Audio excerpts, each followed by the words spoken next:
Now, this is a type of scan that is sometimes offered if the sonographer hasn't been able to see everything they need to see during a normal abdominal ultrasound scan. They should always explain to you why they're offering you this as an alternative scan. Now, what will happen is they will give you time in private to take off your underwear and to make yourself comfortable. They'll ask you to come onto the couch where the sonographer will perform the scan.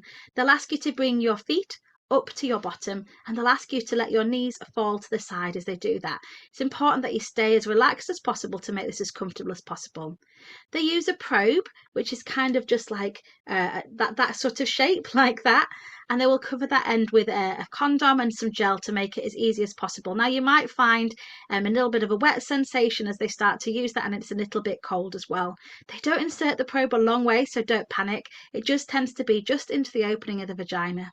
Now, it can feel a little bit uncomfortable whilst they're sort of looking for what they need to look at and dependent where they need to aim that probe at. So they'll move it a little bit sort of up, down, side to side. But as I said, it's not like it's inserted far in, so please don't worry about that in any way.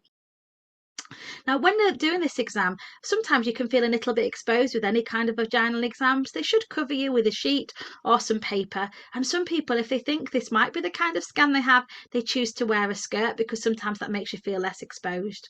You should also have the option of bringing a friend or a partner, or just ask for another member of staff so you have a chaperone during the examination. And they'll usually ask that before they perform this exam that your bladder's emptied. So if you've come for a normal scan and then they're going to swap to vaginal scan, they'll ask you to pop to the toilet and empty your bladder first. This, like any procedure, you can ask for it to stop at any time if you're not happy with it or you feel uncomfortable. After the examination, the sonographer will usually leave you with some paper to give yourself a wipe down and give you time to dress. Now, it's up to you and the sonographer as to whether you ask the sonographer to talk about what they're seeing during the exam or whether you want to know about it after you've been dressed again.